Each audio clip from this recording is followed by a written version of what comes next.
आज की सुनो मैथ के कुछ इंपॉर्टेंट क्वेश्चन को सॉल्व कराऊंगा, ठीक है। और इन क्वेश्चनों को सॉल्व करने के लिए मैं आपको सबसे आसान ट्रिक बताऊंगा। तो चलिए अब शुरू करते हैं।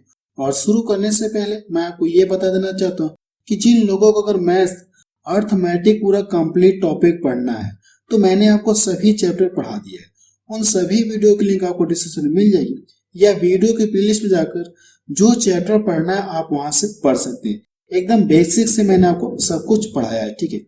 स्टेप बाय स्टेप सब कुछ आपको कॉन्सेप्ट में बता रखा है, ठीक है। तो चलिए अब शुरू करते हैं। और इसमें हम लोग क्या करेंगे, कुछ क्वेश्चंस को सॉल्व करेंगे जो क्वेश्चंस एग्जाम में पूछे गए हैं, ठीक है। चलिए क्वेश्चन में पहला देखा जाए, इसमें क्या दिया गया है, ए और बी एक कार्य को क्रमशः 8 और 16 दिनों में पूरा कर सकते हैं। यदि वे 3 दिनों तक इस कार्य को एक साथ करते हैं तो कार्य का कितना भाग बचा, इसमें आपसे ये पूछा, ठीक है। देखिए इस क्वेश्चन को पढ़ के एक बार आपको फिर से सुना दे रहा हूँ। ए और बी एक कार्य को क्रमशः अगर सिंगल सिंगल करेंगे तो ए 8 दिन में करेगा, बी कितने 16 दिन में करेगा। तो क्वेश्चन में ये कहा है यदि वे 3 दिनों तक एक साथ कार्य करें, 3 दिनों तक दोनों मिलकर साथ कार्य करें तो शेष कार्य कितना बचा, इसमें आपसे ये पूछा है, ठीक है। शेष कार्य कितना बचा है, इसमें आपसे ये पूछा है। तो कैसे सॉल्व करेंगे मैं आपको ट्रिक बता रहा हूँ। तो सबसे पहले आप यहाँ पे लिख लीजिए, ए कितने दिन में करने के लिए कह रहा है, ये ए कितने दिन में करने के लिए कह रहा है, ये 8 दिन में करने के लिए कह रहा है।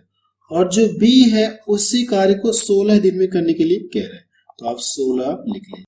अब इसके बाद करना क्या, आपको इन दोनों का एलसीएम आपको निकालना है। इन दोनों का जब आप एलसीएम निकालेंगे तो इन दोनों का एलसीएम कितना आ जाएगा, 16 आ जाएगा। कैसे आएगा, जो छोटी संख्या देखिए बड़ी संख्या को पूरा पूरा काट दे रहा है, 8 और 16 का एलसीएम आपको निकालना है। तो जो छोटी संख्या बड़ी संख्या को पूरा पूरा काट दे रहा है तो आप इसको यहाँ से रिजेक्ट कर दीजिए, यानी इसका एलसीएम कितना आ जाएगा, 16 आ जाएगा। ये सब कुछ मैंने आपको एलसीएम और एचसीएफ चैप्टर में आपको पढ़ा दिया है, ठीक है।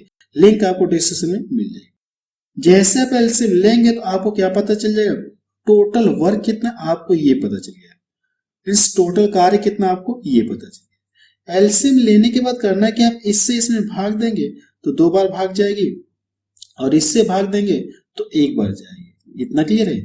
ऐसा करने के बाद हमको ये पता चलता है कि जो ए एक दिन में 2 काम करा, बी एक दिन में कितना काम करा, 1 काम करा। तो कहा क्या कितने दिनों तक ये दोनों मिलकर साथ साथ कार्य करेंगे, 3 दिनों तक करें। अगर दोनों के कार्य मिला दूं तो दोनों मिलके एक दिन में कितना काम करेंगे, 3 काम करेंगे। और कितने दिन तक साथ साथ किए, 3 दिन तक। तो 3 दिन में कितना काम करेंगे ये लोग, 3 3 का 9।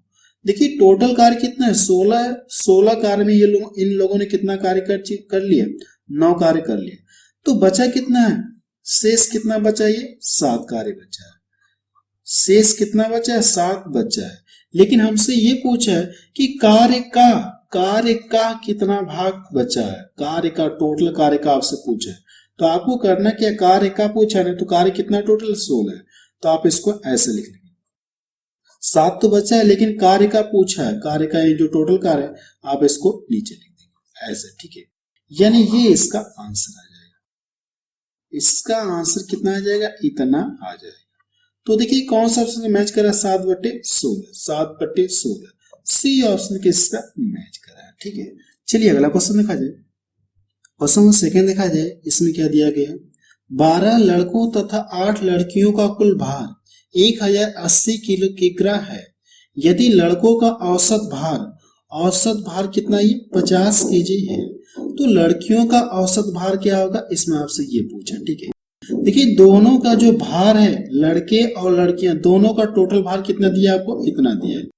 और हमसे ये कहा गया यदि लड़कों का ये क्या दिया, औसत भार दिया है, तो यानी इस औसत का मतलब क्या होता है, प्रत्येक लड़के की कितना 50-50 केजी के होंगे। अगर ये लोग 12 लोग हैं तो 12 का अगर योग निकालेंगे तो आप इसमें क्या करेंगे, गुणा कर लेंगे, तो 12×5 = 60, 600 मिलेगा, ठीक है। आप यहाँ पे लिख लिए। सबसे पहले देखिए टोटल योग कितना है, टोटल भार कितना है, गर्ल प्लस बॉयज दोनों का जो भार कितना है, का भार, ठीक है। हम लोग टोटल भार निकाल रहे हैं, कितनी यहाँ दिया है, 1080 दिया है। अब ये कहा गया कि 12 लड़कों का ये क्या दिया आपको, औसत भार दिया है। औसत का मतलब क्या है, प्रत्येक 50-50 केजी के होंगे। तो 12 लड़कों का योग पता करने के लिए आप इसमें 12 पच्चे गुणा कर लेंगे, 12 पच्चे 60, यानी इस तरह से मिल जाएगा। आप कर लीजिए 12 लड़कों का औसत, 12 लड़कों का औसत कितना दिया है, ये 50 किग्रा दिया है। तो सभी का योग पता करने के लिए आप इसमें गुणा करेंगे तो कितना मिल जाएगा, ये 600 मिलेगा। अब देखिए इसमें जो है इतना जो केजी है, इसमें लड़के और लड़कियां दोनों हैं। अब हमको पता चल गया है लेकिन लड़कों को कितना भार है, 600 केजी है। लड़कों का भार कितना है, 600 केजी है। अगर मैं इसको यहां से घटा लूं तो मुझे क्या पता चल जाएगा, लड़कियों का भार पता चल जाएगा। अगर आप इसको यहां से घटाएंगे तो 480 मिलेगा। लड़कियों का भार आपको पता चले 480 केजी। अब इसका पूछा कि आपसे लड़कियों का औसत पूछा है, तो औसत के लिए हम क्या करेंगे, जितनी लड़कियां रहेंगी इसमें हम लोग क्या कर देंगे, भाग दे देंगे। जितनी लड़कियां रहेंगे इसमें हम लोग क्या कर देंगे, भाग दे देंगे। तो आप लिख लीजिए गर्ल्स का औसत भार, इसमें क्या करें, कितनी लड़कियां हैं, ये कितनी, 8 है, इसमें 8 से भाग दे देंगे। 8 छक्का 48, कितना आ गया, 60 केजी आ गया। ये इसका आंसर आ गया। ठीक है, वैसे आप इस क्वेश्चन को डायरेक्ट ही सॉल्व कर सकते हैं। ठीक है, इस तरह से अगर आप नहीं करना चाहते हैं तो डायरेक्ट ही आप सॉल्व कर सकते हैं। कैसे करेंगे मैं आपको बता रहा हूं। देखिए दोनों का भार आपको दिया कितना, 1080 केजी है। मेरी बात को थोड़ा ध्यान से देखिएगा, वैसे आप इस क्वेश्चन को माइंड में ही सॉल्व कर सकते हैं। दोनों का भार कितना दिया गया, 1080 किग्रा दिया है, जबकि लड़कों का औसत भार दिया है, औसत भार दिया है। अगर मैं कहूं औसत भार का मतलब क्या हो जाएगा, प्रत्येक यानी 50-50 केजी के होंगे। तो इनका अगर आप योग निकालेंगे तो इनकी संख्या 12 है, तो योग निकालने के लिए इसमें क्या करिए, 12 से गुणा कर देंगे तो कितना मिल जाएगा, ये 600। लड़कों का देखिए भार मुझे पता चल गया इतना है, जबकि इसमें दोनों शामिल है। इसको यहां से जब घटाएंगे तो कितना मिलेगा, 480 मिलेगा। अब 480 किनका भार है, ये लड़कियों का भार है, और इनका पूछा कि आपसे औसत पूछे, तो इनकी संख्या कितनी है, 8 है। औसत के लिए आप इसमें क्या करें, 8 से भाग दे देंगे, 8 छक्का 48, कितना आ जाएगा, 60 केजी आ जाएगा। ठीक है, इस तरह से आप क्या कर सकते हैं, डायरेक्ट माइंड में भी सॉल्व कर सकते हैं। ठीक है, तो सी ऑप्शन इसका सही हो जाएगा। चलिए अगला क्वेश्चन देखा जाए। क्वेश्चन थर्ड देखा जाए, इसमें क्या दिया गया है, ए, बी, सी, डी और ई का माध्य आपको 28 दिया है। ए, बी, सी, डी, ई का माध्य कितना है, ये 28 है। यदि ए, सी और ई का माध्य 24 है तो बी और डी का माध्य कितना है, इसमें आपसे ये पूछे। बी और डी का माध्य आपसे जानना चाह रहे हैं। ये माध्य का मतलब हम कह सकते हैं क्या दिया आपको, समांतर माध्य। और समांतर माध्य का मतलब क्या होता है, औसत। ये क्या दिया, औसत एक तरह से कह सकते हैं कि दिया है। ठीक है, ये क्या दिया आपको, औसत दिया है। अब इनकी संख्या कितनी है, 5 है। तो अगर ये औसत है तो सभी का योग पता करने के लिए हम क्या करेंगे, इसमें 5 से गुणा कर देंगे, इनकी संख्या से गुणा कर देंगे। तो आप लिख लीजिए ए, बी, सी, डी, ई का औसत कहें या माध्य कहें। ठीक है, कितना दिया ये, 28। तो सभी का योग पता करने के लिए इनकी संख्या कितनी, 5 है। तो 5 से आप इसमें गुणा करेंगे, इनकी संख्या कितनी, 5 है। तो 5 से आप इसमें गुणा करेंगे तो 5 8 40 हो गया, और 5 9 10 4 14, 140 मिलेगा। इतना क्लियर है। अब देखिए यहाँ पे इन तीनों का माध्य कितना दिया आपको, 24 दिया है। तो आप कर लीजिए ए, सी और ई का माध्य कितना दिया आपको, कितना दिए, 24। यहाँ पे संख्या कितनी है, 3 है। तो तीनों का योग पता करने के लिए ये समांतर माध्य के हैं या औसत के हैं। ठीक है, औसत का मतलब क्या, प्रत्येक 24-24 के रहे होंगे। तो तीनों का योग पता करने के लिए आप इसमें 3 से क्या करेंगे, गुणा करेंगे। 3 से इसमें आप गुणा करेंगे तो यहां से जब गुणा करेंगे 3 चौक को 12 हो जाएगा, और 3 9 6 1 7, 72 मिलेगा। इतना क्लियर। ऊपर देखिए 5 यानी ए, बी, सी, डी, यानी इन पांचों का योग इतना है। नीचे देखिए इन तीनों का योग इतना है। अगर मैं करूं क्या, इसको यहां से जब घटा लूंगा तो कितना मिल जाएगा, ये 8 मिल जाएगा, और यहाँ पे 13, तो कितना मिलेगा, ये 68। अब ये किन दोनों का योग बच गया आपको, ये किसका योग है, बी और डी का योग है। बी और डी का ये योग है।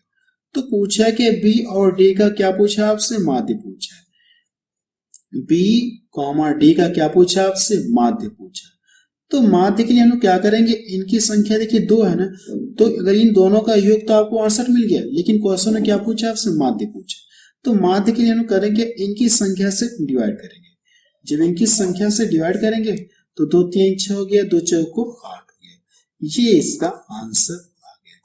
इसमें देखिए कुछ भी नहीं करना, आपको यहाँ पे संख्या 5 है तो इसमें 5 से गुणा करके लिख लेंगे, यहाँ पे 3 है तो इसमें 3 से गुणा करके लिखेंगे, इतना मिलेगा। अब इसको यहाँ से घटाएंगे तो 68 मिलेगा, और ये 68 किन दोनों का योग है, इन दोनों का योग है, बी और डी का। इनका माध्य पूछा है तो इनकी संख्या से आप क्या करिए, डिवाइड करिए। 2 है तो 2 से डिवाइड कर देंगे, आपका क्या आ जाएगा, आंसर आ जाएगा।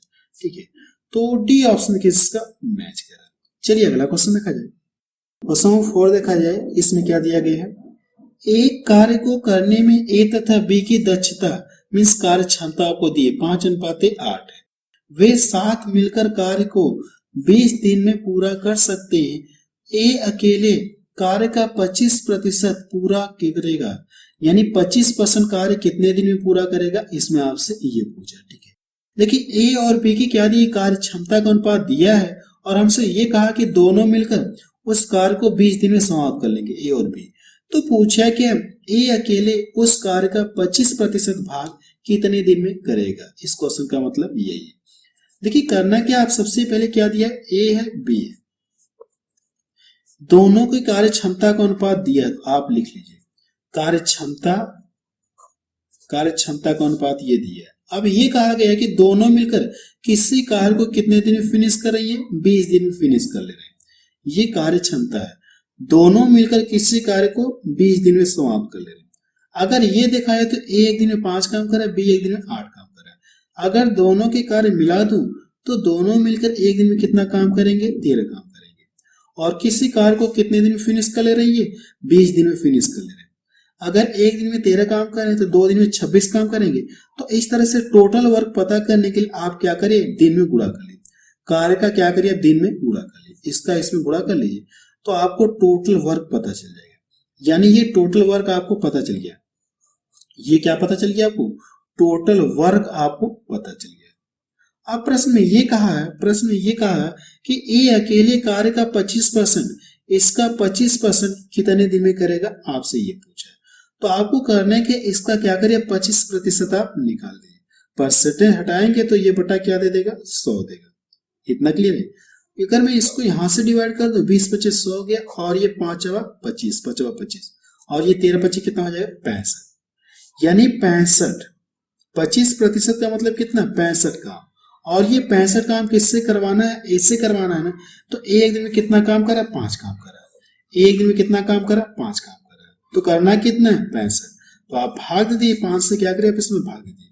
तो आप लिख सकते हैं ए द्वारा अगर टोटल कार्य का 25% ए द्वारा कराया जाए तो कितने दिन में ये फिनिश कर लेगा, आप इसको डिवाइड कर लीजिए। 5 एकम 5 हो गया, 5 3 15, 13 दिन में समाप्त कर देगा। कितने दिन में समाप्त करेगा, ये 13 दिन में समाप्त करेगा। ये इसका आंसर आ गया। तो डी ऑप्शन के इसका मैच करा। ठीक है, आप इस क्वेश्चन को एक बार रिपीट करके जरूर से देख लीजिए। ठीक है, और मैं आपको ये बता देना चाहता हूँ कि जिन लोगों को अगर टाइम एंड वर्क पूरा कंप्लीट चैप्टर पढ़ना है तो मैंने आपको पढ़ा दिया है। ठीक है, बिल्कुल बेसिक से एडवांस तक के क्वेश्चन आपको सॉल्व कराया। ठीक है, मींस हाई लेवल तक क्वेश्चन आपको सॉल्व कराया। उन सभी वीडियो की लिंक आपको डिस्क्रिप्शन में मिल जाएगी, या वीडियो के प्लेलिस्ट में जाकर आप वहां से भी time and work chapter complete पढ़ सकते हैं। चलिए अगला क्वेश्चन देखा जाए।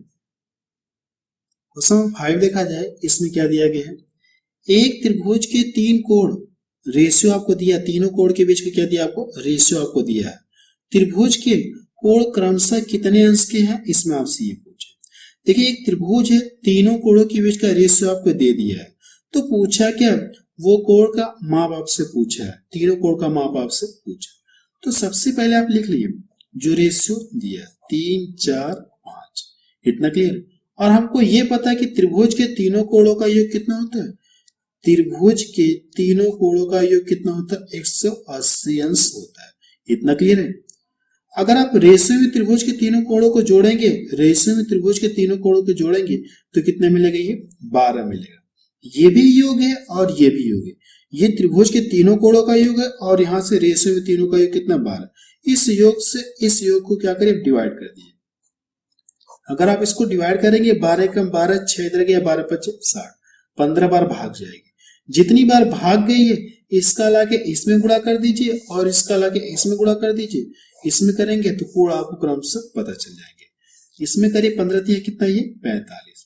इसमें करेंगे 15 चौको 60 और ये 15 पचे 75। देखिए कोण आपको पता चल गया, 45 60 75, इतनी इतनी डिग्री के कोण होंगे। ये इसका आंसर आ गया। तो पहला ऑप्शन देखिए इसका मैच करें। चलिए अगला क्वेश्चन देखा जाए। क्वेश्चन सी देखा जाए, इसमें क्या दिया गया है, क्रय मूल्य के ऊपर किसी वस्तु का अंकित मूल्य कितना प्रतिशत अंकित किया जाए ताकि एक ग्राहक को अंकित मूल्य पर 8% बट्टा देने के बाद भी 38% का लाभ हो जाए। ठीक है, देखिए इस तरह के क्वेश्चन मैंने आपको कल की वीडियो में आपको बता रखा है। ठीक है, वहां पे पूरा आपको डिटेल में बताया था और ट्रिक से भी आपको बताया था कि एग्जाम में आप कैसे सॉल्व करेंगे, दोनों तरीका मैंने आपको बताया था। ठीक है, तो इस क्वेश्चन को हम क्या करेंगे, डायरेक्ट सॉल्व करेंगे। ठीक है, एक लाइन में सॉल्व करने की कोशिश करेंगे। अगर हम लोग मान लें कि उस वस्तु का क्रय मूल्य कितना, ये 100 रुपया, क्रय मूल्य कितने 100 रुपया। अब इसमें यह कहा गया है कि अंकित मूल्य पर कितना % अंकित किया जाए ताकि अंकित मूल्य पर 8% छूट देने के बाद भी क्या हो जाए, 38% का लाभ हो जाए। अगर 100 रुपए की वस्तु है और ये 38% का लाभ चाह रहा है तो उससे बेचेगा कितना में, ये 138 रुपए में बेचेगा, नहीं बेचेगा, कितने में बेचेगा, ये 138 रुपए में बेचेगा। क्लियर है, 138 रुपए में बेचेगा। मैं आपको सिर्फ एक लाइन में सॉल्व करा रहा हूं। ठीक है, अगर आपको डिटेल में पढ़ना है और ट्रिक से भी पढ़ना है तो कल की वीडियो मैंने आपको पढ़ा दिया। ये इस तरह का क्वेश्चन था, वहां पे पूरा डिटेल में बताया था और ट्रिक से भी आपको बताया था। ये देखिए मुझे क्या पता चल गया, यानी विक्रय मूल्य पता चल गया। और ये विक्रय मूल्य क्या, अंकित मूल्य पर 8% बट्टा देने के बाद इतने रुपए में वस्तु बिकी। अगर ये देखा जाए तो हमसे पूछा क्या, हमसे क्या पूछा, अंकित मूल्य पूछा। ठीक है, हमसे क्या पूछा, अंकित मूल्य पूछा है। तो अंकित मूल्य पर ये इतना % डिस्काउंट दे रहा है, डिस्काउंट देने के बाद वस्तु इतने में बिक रही है, तो अंकित मूल्य क्या रहा होगा, अपने आप में 100% रहा होगा। अंकित मूल्य क्या रहा होगा, अपने आप में 100% रहा होगा।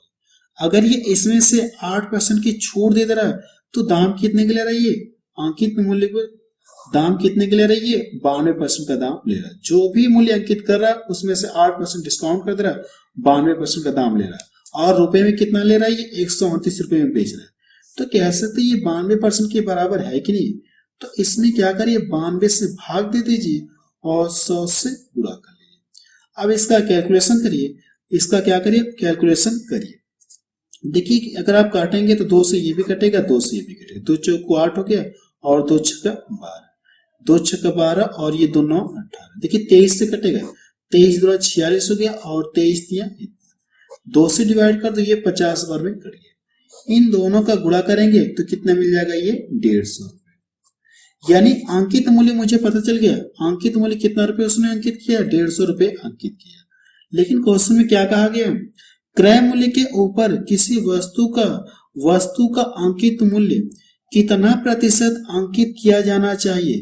क्रय मूल्य का पूछा, ठीक है, हमसे क्रय मूल्य का पूछा ताकि एक ग्राहक को इतने देने के बाद भी डिस्काउंट, यानी क्रय मूल्य का ये कितना % अधिक अंकित करे। क्रय मूल्य तो मैंने 100 माना है, तो ये कितना % अधिक अंकित करे, इससे 50% एक्स्ट्रा अंकित करे। ठीक है, यानी कह सकते हैं कि 50% अंकित करे। क्रय मूल्य का क्या कर दिए, 50% अधिक अंकित करे, 50% अधिक अंकित करे। ये इसका आंसर आ गया। ठीक है, 50% अधिक अंकित करेगा। तो देखिए सी ऑप्शन इसका मैच करा। आप इस क्वेश्चन को एक बार रिपीट करके जरूर से देख लीजिए। ठीक है, चलिए अगला क्वेश्चन देखा जाए। क्वेश्चन 7 देखा जाए, इसमें क्या दिया गया, दो संख्याओं का लस तथा मस क्रमशः 60 तथा 3 है। यदि उनका अंतर 3 है तो उन संख्याओं का योग क्या होगा, इसमें आपसे ये पूछा है। देखिए दो संख्या है जिनका आपको क्या दिया, आपको एलसीएम और एचसीएफ आपको दिया है और दोनों संख्याओं के बीच का अंतर कितना दिया है, 3 दिया है। तो पूछा कि आपसे संख्याओं का योग पूछा है। ठीक है, तो जब देखिए मैंने आपको चैप्टर पढ़ाया था एलसीएम और एचसीएफ का, तो वहां पे आपको एक पॉइंट नोट में बताया था कि एलसीएम में एचसीएफ से सदैव भाग चली जाती है, एलसीएम में एचसीएफ से हमेशा भाग चली जाती है। तो आप यहां से लिख लीजिए, एलसीएम कितना दिया, ये 60 दिया और एचसीएफ कितना, ये 3 है। तो मैंने आपको नोट में यही पॉइंट लिखवाए थे कि एलसीएम में एचसीएफ से सदो भाग चली जाती है। इसका क्या करिए, डिवाइड कर दिए। अगर आप इसको डिवाइड करेंगे तो कितनी बार में कटेगा, ये 20 बार में कटेगा। अब ये जो डिवाइड हुआ है इसको क्या करना, आपको सहअभाज्य फैक्टर करना है। सहअभाज्य फैक्टर करना मीन्स ऐसा करना है कि मीन्स इनके दोनों के बीच में डिफरेंट कितना मिले, आपको 1 मिले। तो करेंगे तो कितना मिल जाएगा, 4 5 20। सहअभाज्य फैक्टर आपको करना है, सहअभाज्य फैक्टर आपको करना है। इतना क्लियर है। अब देखिए कहा क्या, दोनों के बीच यानी संख्याओं के बीच में अंतर कितना दिया आपको, दोनों संख्याओं के बीच का अंतर कितना दिया, 3 दिया। अगर आप रेशियो में यहां से अंतर करेंगे तो कितने का अंतर मिलेगा, कितने का अंतर मिलेगा, 1 का अंतर मिलेगा। ठीक है, अंतर कितना दिया है, 3 दिया। अगर आप रेशियो में जब अंतर करेंगे तो कितने का अंतर मिलेगा, 1 का अंतर मिलेगा। इस अंतर से इस अंतर में क्या करिए, भाग दीजिए। तो भाग कितनी बार जाएगी, 3 बार जाएगी। और पूछा कि संख्याओं का योग पूछा है, तो आपके पास 2 तरीके, मैं आपको दोनों तरीका बताऊंगा योग पता करने के। इसका गुणा इसमें करेंगे तो पहली संख्या पता चल जाएगी, और इसका गुणा इसमें करेंगे तो दूसरी संख्या पता चल जाएगी। अब संख्याओं का योग पूछा तो इन दोनों को क्या करिए, आप ऐड कर लिए। जब इन दोनों को ऐड करेंगे तो कितना मिल जाएगा, 29, सॉरी कितना मिल जाएगी, 27 मिलेगा। कितना मिलेगा, 27 आपको मिलेगा। दोनों संख्याओं का योग आपको पता चलेगा कितना, 27। ठीक है, योग पता करने का आप ऐसे कर सकते हैं। अगर ये योग पूछा तो आप डायरेक्ट यहीं से रेशियो में भी योग कर सकते हैं। रेशियो में योग करेंगे कितना मिलेगा, ये 9 मिलेगा। और जितनी बार डिवाइड हुआ इसका लाके इसमें गुणा कर दीजिए। ठीक है, 9 तरीका 27। जो आपको अच्छा लगे आप उससे फॉलो कर लिए। यहां से भी दोनों को ऐड करके और जो अंतर है इसमें गुणा कर देंगे तो आपका आंसर आ जाएगा। या इस तरह से भी आप कर सकते हैं, इसमें करेंगे गुणा और इसमें करेंगे, इन दोनों को ऐड कर लेंगे तो आपको क्या आ जाएगा, आंसर है। लेकिन बेहतर ये है। ठीक है, तो सी ऑप्शन के इसका मैच है। चलिए अगला क्वेश्चन देखा जाए। क्वेश्चन 8 देखा जाए, इसमें क्या दिया गया है, 16 रुपए प्रति मीटर की दर से 35 मीटर त्रिज्या वाले वृत्ताकार मैदान के चारों ओर बाड़ लगाने का खर्च क्या होगा, इसमें आपसे ये पूछा। अगर चारों ओर क्या किया जाए, तार लगाया जाए तो खर्च क्या होगा, इसमें आपसे ये पूछा। 16 रुपए प्रति मीटर आपको दिया है। 1 मीटर का खर्च कितना है, 16 रुपए है। तो पूछा कि 35 मीटर त्रिज्या वाले वृत्ताकार मैदान के चारों ओर क्या करना, आपको बाड़ लगाना, विस्तार लगाना है, तो क्या खर्च आएगा, इसमें आपसे ये पूछा।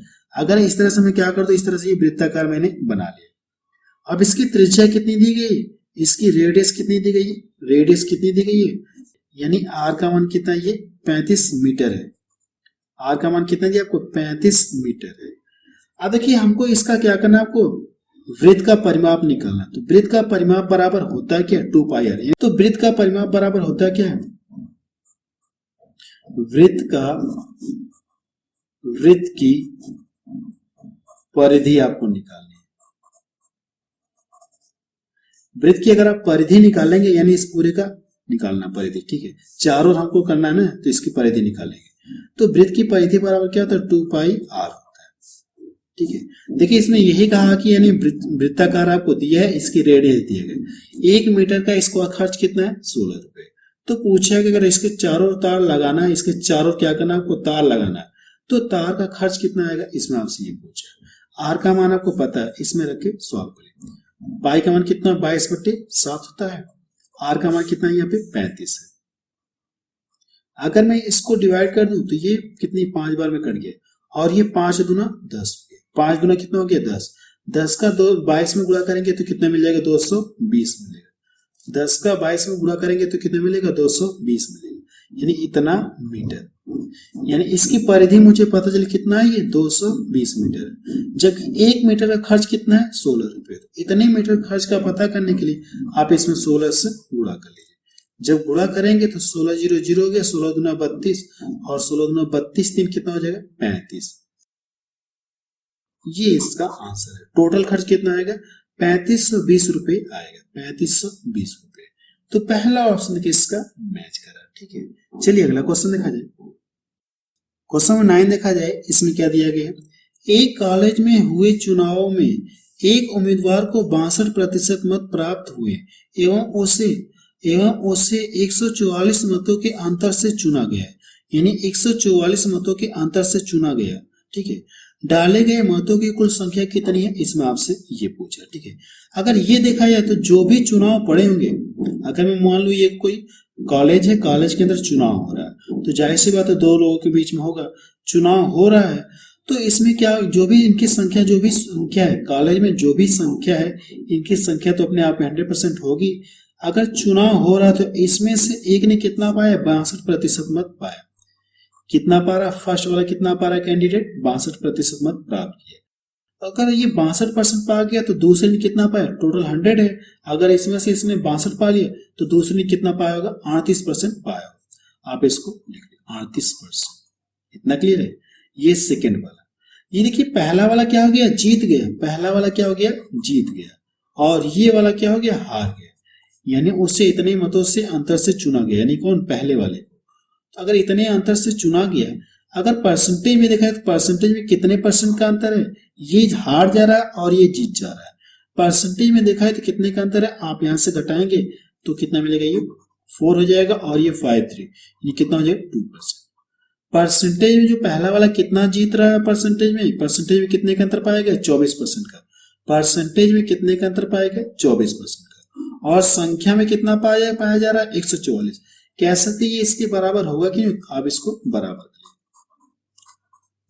कर लेंगे। ये भी अंतर है और ये भी अंतर है, इसको बराबर कर लेंगे। अब करना क्या, आप इससे क्या करें, इसको डिवाइड कर दीजिए, इसको डिवाइड कर दीजिए। अब देखिए इसमें 100 से गुणा करेंगे, क्यों गुणा करेंगे, क्योंकि हमसे पूछा है कुल मतों की संख्या पूछे, तो जो भी कॉलेज में संख्या रहेगी इनकी अपने आप में 100% है। जो भी कॉलेज में संख्या रहेगी छात्र छात्राओं की, इनकी संख्या अपने आप 100%, इसलिए मैंने इसमें 100 से गुणा कर लिया। अब इसका कैलकुलेशन करिए, आपका क्या आ जाएगा, आंसर है 12 पर 144, 12 दूना 24, इसको डिवाइड कर दो 6 हो गया। अब इन दोनों को आपस में मल्टीपल कर तो कितना मिल जाएगा, 600। कॉलेज में टोटल छात्र छात्राओं की संख्या कितनी है, 600 है। तो बी ऑप्शन किसका मैच